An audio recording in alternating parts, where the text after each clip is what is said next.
Route groups are a really useful feature in Next.js. So today we're going to be covering everything that you need to know about route groups, how to use them, when to use them, and of course some coding examples like we always do. Before we get started today, if you haven't already, go ahead and hit that like and subscribe button. It really makes a difference. It lets me know that the community is engaged and that we're growing, and it puts a smile on my face. What are route groups? So we're going to start by reading the documentation on the site like we normally do. So let's go ahead and get into it. In the app directory, nested folders are normally mapped to URL paths. However, you can mark a folder as a route group to prevent the folder from being included in the route's URL path. This allows you to organize your route segments and project files into logical groups without affecting the URL path structure. So what does this mean? So we already know from our past videos that when we're making routes in Next.js using the app router, we make a new folder or a directory in our project in the app directory. So for example, post, and the only way it's accessible by the URL is if it has a page.tsx file in there. So route groups basically add like an invisible layer when you're trying to add like a new directory just for labeling purposes to where it won't be picked up by the URL. Route groups are useful for organizing routes into groups by site section, intent, or team, so labeling if you need it in your code, enabling nested layouts in the same route segment level, creating multiple nested layouts in the same segment, including multiple route layouts, adding a layout to a subset of routes in a common segment, and adding a loading skeleton to a specific route in a common segment. We're going to go over most of these with code examples, so don't even worry about it. How do we make a route group? So it is simple as adding parentheses to your folder name that you want to be a route group. That simple. So looking at some examples they have on the site before we get into the code, you can organize the routes without affecting URL just by adding route groups to whatever directory that you want. So in this example, they're using marketing and shop. So remember, these route groups are an invisible layer, so they will not be picked up in the URL. So you can access the pages the same way that you normally would if this was not here. So localhost / about instead of localhost / marketing / about. So it's really helpful just to have something to organize your routes without affecting the URL and adding like an extra layer to it. Let's practice what we just learned with a quick code example. So again, if we wanted to add a route group, or for example, before we even try to add a route group, so if we wanted to separate our post and have a label of blog and we just added like a regular directory called blog, right? Let's just do that just so we can see the power of the route groups. And we move our post inside of here. This would affect our URL structure. So let's go ahead and run our app. Remember, npm run dev if you don't have your IDE configured to run with the simple play button. Let the app start, and let's go ahead and get to it. I still got POEDB, path of exile if y'all don't know, POE2, login. All right, so you can see here, app has successfully loaded. So if we try to access our post page like before, it won't be found because, again, we added this new directory on top of it, right? So we would have to access our post by going to /blog/post now.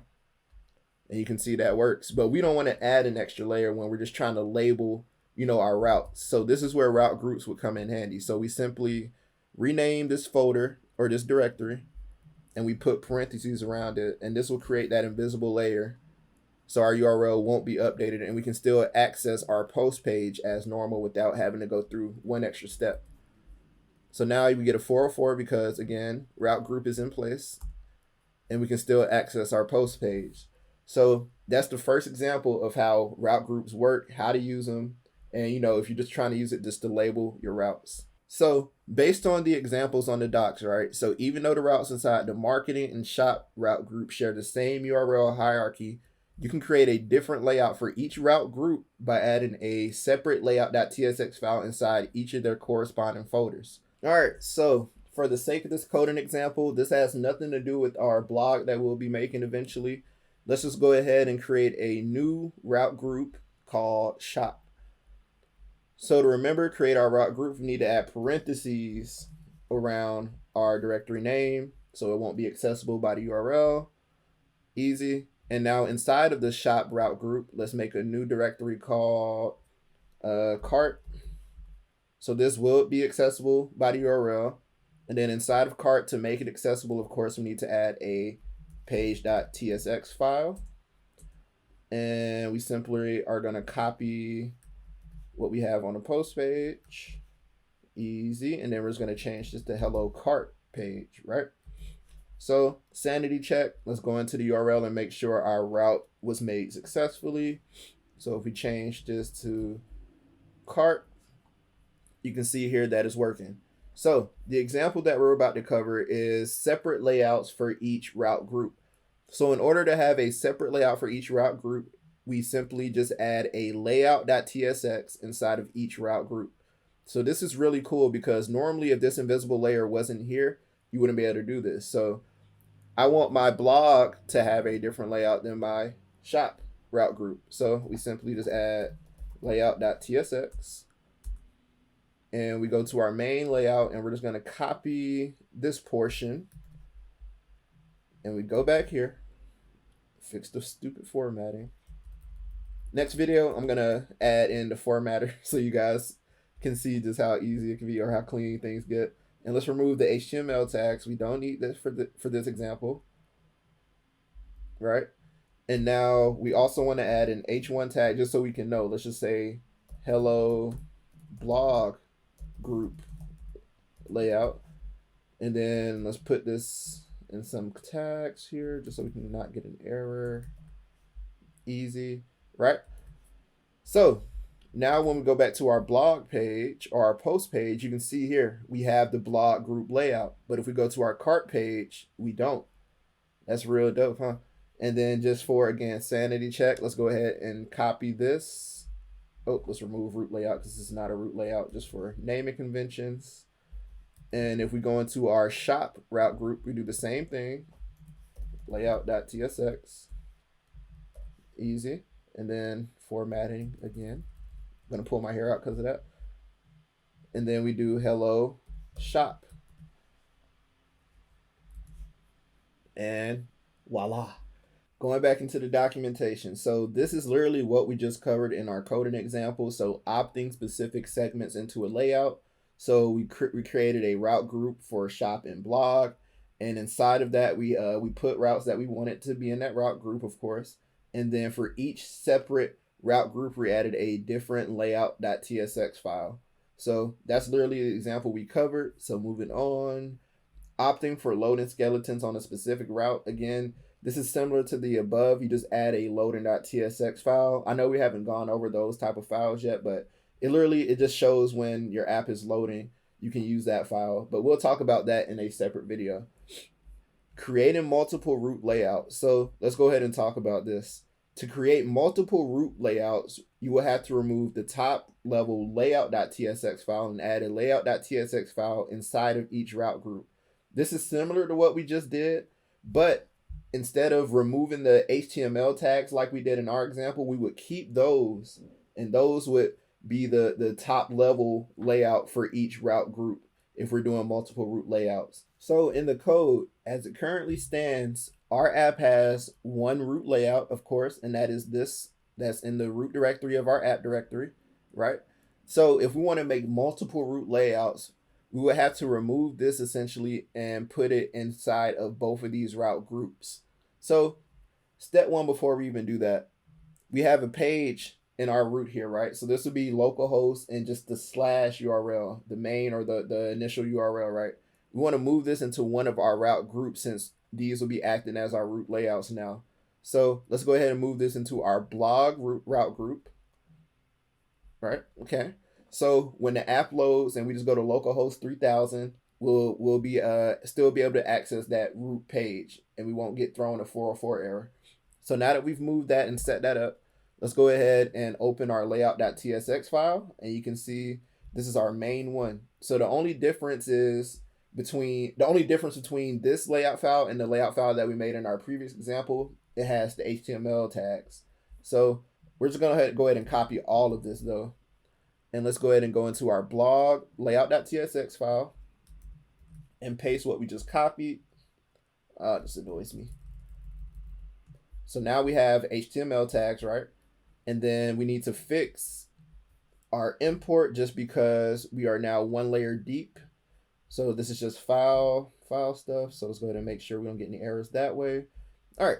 So now we have a route layout in our blog route group. So, and then just so we know that it actually is loading, I am in the blog layout group. Beautiful. And now we take this same layout.tsx file and we copy it over into our shop route group. Simple. And then we just say here, I am in the shop layout group. So now that we run our app, let's go ahead and see. So if we click localhost 3000, we would expect our root page to load because we did put it in a place where the layout.tsx is accessible. And you can see here, root page is now using the blog layout group.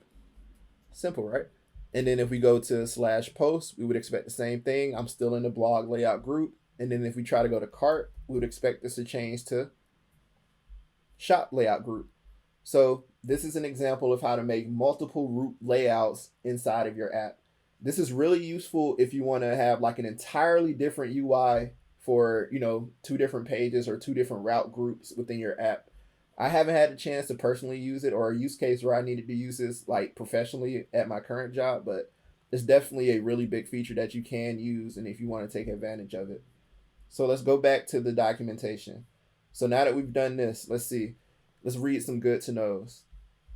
The naming of route groups has no special significance other than for organization. They do not affect the URL path. So remember, route groups are an invisible layer. Routes that include a route group should not resolve to the same URL path as other routes. For example, since route groups don't affect the URL structure, so they have a marketing route group and they have a shop route group, and they both have about pages. So this would throw an error because remember, marketing and shop, the route groups are an invisible layer. So this is a no-no. This will not work. I don't even think we need to do an example of that. If you use multiple route layouts without a top-level layout.tsx file, your home page.tsx should be defined in one of the route groups. So that's what we did in our code where we moved that root page file and we moved it into one of our route groups. So that's literally one of the things that we just solved for. Let's see. Navigating across multiple route layouts will cause a full page load as opposed to a client-side navigation. So I don't know if you guys caught that. When we swapped over to cart from our blog, the page kind of did like a full refresh. So if we go back to post, right? It's tough to see, but it causes a full page refresh. It's tough to see, but that's just something to note. So this only applies to multiple route layouts. So I hope you guys learned a little bit about how these things work, how this feature works in Next.js. Again, as I always say, if I missed the boat completely or if I sucked at explaining something, let me know and I'll try to, get better and make another video explaining it. But that is route groups for you guys in Next.js. Again, I appreciate you guys watching. If you haven't already, hit that sub button, hit that like button. It means a lot to me. Again, leave a comment if it's something I missed or if it's something you want to learn. We're going to be going through everything one step at a time just so we're not overloaded, so we can actually sit down and absorb the information. But I appreciate you guys taking the time out. As always, peace out.